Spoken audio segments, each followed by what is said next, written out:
Um dos problemas das escolas particulares tem sido o custo. Ontem, ontem nós mostramos aqui uma entrevista com o promotor do PROCON e nós trouxemos aqui essa preocupação em relação à renegociação do valor das mensalidades a serem pagas pelos pais durante esse período da pandemia. A repórter Gorete Santos vai trazer detalhes para nós ao lado do sindicato, do presidente do Sindicato das Escolas Particulares. Gorete Santos. Pois é, Gelson, exatamente, até porque a maioria das escolas particulares já está adotando essa modalidade de aula remota durante esse período de pandemia. E há esse questionamento também porque muitas das famílias estão com a renda reduzida, né? A economia inteira em crise, muita gente perdendo renda em função de tudo isso. E há, portanto, essa dúvida de muitos pais. O Tonivaldo já colocava isso ontem aqui no Jornal do Piauí, sobre essa negociação, a possibilidade de redução das mensalidades. A gente trata sobre isso agora, então, com o presidente do Sindicato das Escolas Particulares, Marcelo Siqueira, está aqui conosco, trazendo, portanto, de como é que está sendo trabalhado. O PROCON colocou ontem o questionamento, inclusive, de que em alguns casos havia informação de redução já de mensalidade, 5% ou de 10%, mas que faltaria uma transparência, né, para os pais, uma apresentação da planilha de custo, então, para que as pessoas soubessem de fato de quanto que seria esse percentual. Como é que está ocorrendo? Boa tarde. Boa tarde a todos. Boa tarde, Joelson. É um prazer, Joelson, estar aqui com você, um amigo de longas datas, né? Nós tivemos 3 reuniões com o Ministério Público. Uma diz respeito à educação infantil, outra a partir do ensino fundamental até a universidade, e tivemos também com o PROCON municipal. Foram boas reuniões, onde nós fizemos alguns acordos. Na primeira reunião, nós prometemos ao PROCON que iríamos entregar alguns descontos. E nós fizemos mais do que o PROCON acordou conosco. Os descontos da educação infantil, elas aconteceram. Nós temos algumas situações particulares, por causa das aulas remotas na educação infantil, que não é uma coisa tão simples. No ensino fundamental, isso já acontece com mais facilidade. E eu coloquei nas reuniões que não se tratava apenas de uma questão de dar desconto, né? Uma questão de sensibilidade para a gente negociar com os pais.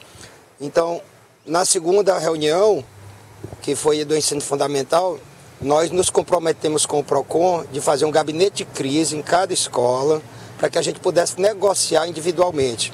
Quando eu faço um desconto linear, eu atingo quem precisa e quem não precisa. Da mesma forma que a escola tem que dizer que está gastando mais, ou por que ela tem que reduzir, o pai também tem que dizer o porquê que ele está precisando. Se ele perdeu o emprego, se ele não era um comerciante e não está mais vendendo. Então, nós estamos abertos a essa negociação. De qualquer forma, nós entregamos mais do que o que prometemos, porque a gente prometeu somente a negociação e nós já entregamos muitos descontos, porque ficou a cargo de cada instituição. Nós nos comprometemos com o DECOM, com o Ministério Público, de ser transparentes, de informar aos pais. Porque essa planilha de custo da escola, ela já é informada no começo do ano, por cada escola aos pais. Isso acontece com todas as unidades de ensino? Com todas, é texto de lei. Tá? E com a situação que nós temos, há um censo na cidade que os custos estão diminuindo muito, quando isso realmente não acontece na proporção que todos estão dizendo. As escolas, energia elétrica, se diz muito, não está gastando com energia elétrica. As escolas, na sua grande maioria, têm contrato de demanda.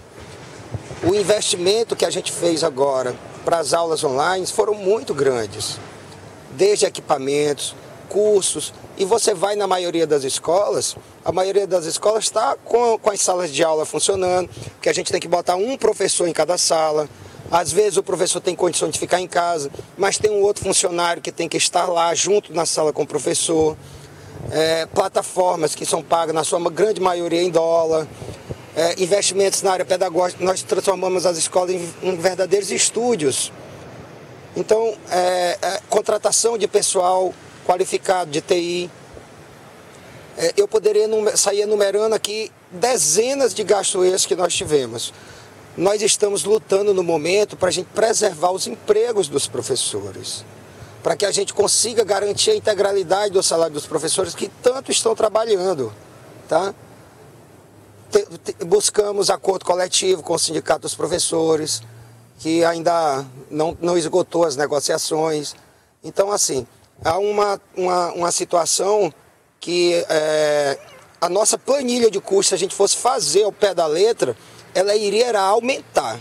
O que nós nos comprometemos com o DECOM, com o promotor, né, do Ministério Público, foi da gente informar os pais os nossos gastos, as nossas despesas, aonde diminuiu, e ao PROCON também. O PROCON notificou todas as escolas, deu 90 dias para a gente entregar a planilha de custo. Nós ainda estamos no prazo, mas nos comprometemos com ele de entregar antes, né? E assim estamos fazendo. Muitas escolas já estão se preparando e o nosso gabinete de crise aberto em cada escola, e utilizamos os canais de comunicação da escola, estamos informando, porque nós não podemos fazer essas aulas de qualquer jeito. Qual que tem sido a eficácia desse modelo de É claro de que no ensino? começo não foi fácil, como ainda não está sendo, mas nós estamos tendo o retorno dos pais e a eficácia tem sido muito boa.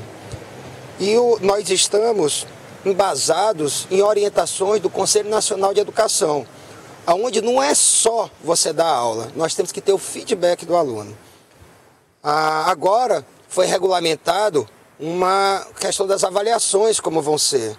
Como é que essas aulas têm que acontecer, tanto na educação infantil como no ensino fundamental. A gente não pode fazer de qualquer jeito. Nós temos que informar o Conselho Estadual de Educação um plano de ação para esse período, porque não é simplesmente fazer de qualquer jeito. Então, as escolas estão preocupadas com essa qualidade e, assim, numa situação como essa, todos perdem.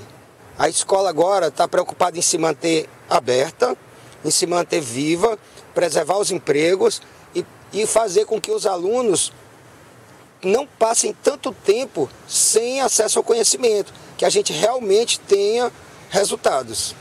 Muito obrigada, então, ao presidente do Sindicato das Escolas Particulares, Marcelo Siqueira, pelos esclarecimentos aqui ao Jornal do Piauí. Joelson. Tá certo, muito obrigado, Gorete Santos, obrigado pela participação, obrigado ao Marcelo Siqueira também, participando com a gente, presidente do Sindicato dos Médicos. A gente das escolas particulares. Escolas particulares, pelo amor de Deus. Bom, Cláudia, obrigado pela correção. Agora, Cláudia, a gente vai percebendo como as escolas e as instituições todas de ensino vão se adaptando a essa nova realidade e os pais também, né? Então, é um momento de construção de uma linguagem nova, mas conjunta. Tanto de quem fala como de quem recebe. De quem recebe, né? É tudo muito novo para todo mundo. Você vê que aqui também no jornalismo nós nos readaptamos, Joelson. Passamos a fazer entrevistas com distanciamento, algumas por Skype. É o mundo inteiro que está descobrindo uma nova forma de vivência durante esta crise sem precedentes, né? Então, todo mundo se readaptando e o certo é que algumas dessas medidas perdurarão. Esses recursos poderão ser utilizados mesmo depois da pandemia, né?